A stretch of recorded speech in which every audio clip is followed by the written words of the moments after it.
Madame la Présidente, Monsieur le Premier ministre, votre présence sur ces bancs est une anomalie démocratique car vous êtes illégitime. Vous perdez les élections, mais vous continuez à confisquer le pouvoir. Nous vous ferons partir, comme vos prédécesseurs, jusqu'à ce qu'Emmanuel Macron parte, car le problème, c'est bien lui. Depuis 8 ans, votre mission auprès d'Emmanuel Macron n'a pas changé. Vous multipliez les coups de force pour faire passer des politiques de guerre sociale, de saccage écologique et de division du peuple. Monsieur le Premier ministre, vous nous dites que vous n'utiliserez plus l'article 49.3. Vous refusez pourtant l'abrogation de la réforme des retraites, rejetée massivement dans le pays et majoritaire dans cette Assemblée. Vous êtes un 49.3 à vous tout seul.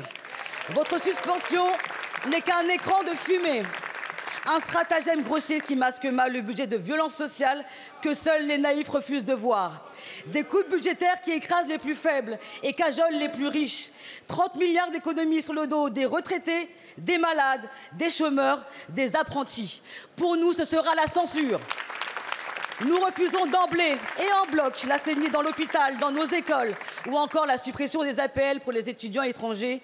Encore une concession au Rassemblement national, après une énième loi asile-immigration indigne.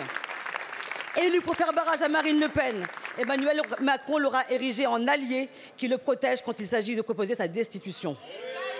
Parce que vous gouvernez contre la dignité du peuple, contre son unité, vous devez partir. 2 tiers des Français veulent l'organisation d'une élection présidentielle anticipée.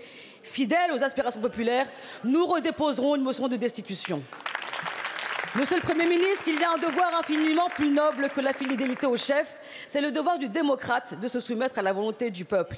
Et cela dans la transparence et dans la clarté. Ma question sera la suivante. Allez-vous faire passer votre arnaque de décalage de la retraite par un amendement ou bien par une loi ?